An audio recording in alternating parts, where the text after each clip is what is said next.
खरंच एसटी कर्मचाऱ्यांच्या बाबतीत पडळकर साहेब चुकलेत का? तर बहुतांश एसटी कर्मचारी बोलत आहेत की पडळकर साहेब चुकलेत. एसटी कर्मचाऱ्यांना पडळकर साहेबांची आता गरज आहे. कर्मचाऱ्यांच्या बाजूने पडळकर साहेब उभे राहिले पाहिजे असा एसटीतील प्रत्येक कर्मचारी बोलत आहे. ज्यावेळी तुम्हाला सत्ता पाळायची होती त्यावेळी एसटी कर्मचाऱ्यांचा पुळका तुम्हाला येतोय आणि आता तुम्ही सत्तेत आहात, त्यामुळे एसटी कर्मचाऱ्यांकडे नजरही टाकून बघत नाही. एसटी कर्मचाऱ्यांचे प्रश्न सोडवण्याकडे लक्ष देत नाही. पडळकर साहेब चुकीचे आहेत यासाठी की पडळकर साहेबांची एक संघटना आहे. पडळकर साहेबांची संघटना असल्यामुळे पडळकर साहेब एसटी कर्मचाऱ्यांसाठी बांधील आहेत. ते आमदार असल्यामुळे सगळ्यांचा विचार त्यांना करावा लागतो, परंतु एसटीचाही विचार करायला पाहिजे, कारण संघटना एसटी मध्ये आहे.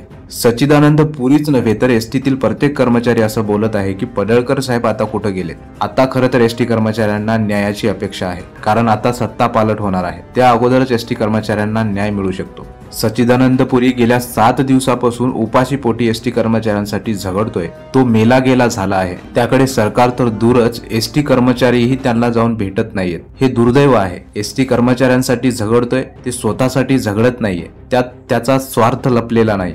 त्यामुळे सर्व कर्मचाऱ्यांनी त्याला साथ द्यायला हवी. आणि तो जो पडळकर साहेब आणि खोत साहेबांना त्याच्या व्हिडिओच्या माध्यमातून बोललाय त्यात काही सुद्धा चुकीचं नाही. खरंच गरज आहे एसटी कर्मचाऱ्यांना आता पगारवाढीची, आणि पगारवाढीसाठी आवाज उठवणारे पडळकर आणि खोत हे समोर येऊन काम करायला पाहिजेत. यात काय चुकीचं आहे? कारण ते आता सत्तेमध्ये आहेत म्हणून चुकीचं आहे का? एसटी कर्मचाऱ्यांनो, सच्चिदानंद पुरीचा विचार करा, कारण तोही आपला एक कर्मचारी आहे, एक बांधव आहे. आज तो आपल्या जीवाची बाजी लावतोय, कारण आपल्या सर्वांना न्याय मिळाला पाहिजे. अहो 7 दिवस कोण उपाशी राहू शकतोय? काय हालत झाली आहे त्याची, त्याच्याकडे बघा.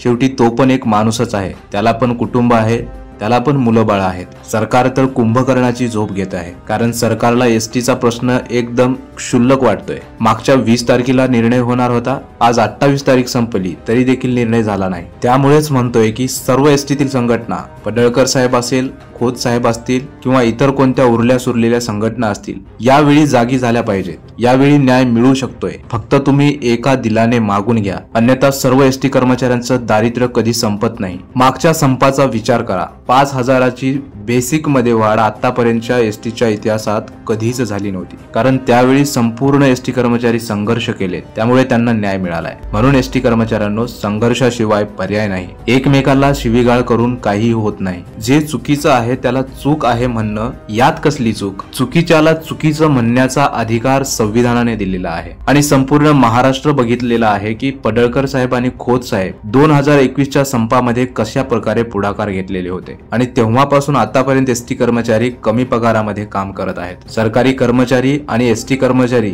यांच्यामधील जे पगारीचा फरक आहे ना, तो निम्म्यापर्यंत आहे. म्हणजे सरकारी कर्मचाऱ्याला 10 रुपये पगार असेल तर एसटी कर्मचाऱ्याला 5 रुपये पगार आहे. मग ही तूट भरून काढण्याची जबाबदारी कोणाची? एसटीतील सर्व संघटनांचीच ना. हे संघटनाच करू शकतात. त्यामुळे संघटनेचे नेते आले पाहिजेत, एसटी कर्मचाऱ्यांना न्याय मिळवून दिले पाहिजेत. असं बोलणं काही चुकीचं ठरणार नाही. तुमच्या मागण्यांमध्ये मतभेद असू द्या, पण संघर्ष करायला तरी पुढे या. आणि जो कोणी संघर्ष करतोय त्याला संघर्ष तरी करू द्या. तो त्याच्या मार्गाने संघर्ष करतोय, कायदेशीर मार्गाने संघर्ष करतोय, त्याच्यावर तरी तुम्ही बोट दाखवू नका. सर्वच एसटी कर्मचाऱ्यांचं म्हणणं आहे यावेळी काही ना काहीतरी पगारवाढ झाली पाहिजे, आणि तो पण ठोस निर्णय झाला पाहिजे. तुम्ही 7वा वेतन आयोग द्या किंवा 7वा वेतन आयोगाचा जे बेसिक आहे त्या बेसिक मध्ये एसटी कर्मचाऱ्यांना बसवा. दोन्हीपैकी कोणतं जरी मान्य केलं तरी एसटी कर्मचाऱ्यांना चांगलंच आहे. फक्त एसटी कर्मचारी आणि सरकारी कर्मचारी यांच्या पगारीमध्ये फरक निघला नाही पाहिजे. मित्रांनो, या व्हिडिओमध्ये इतकंच.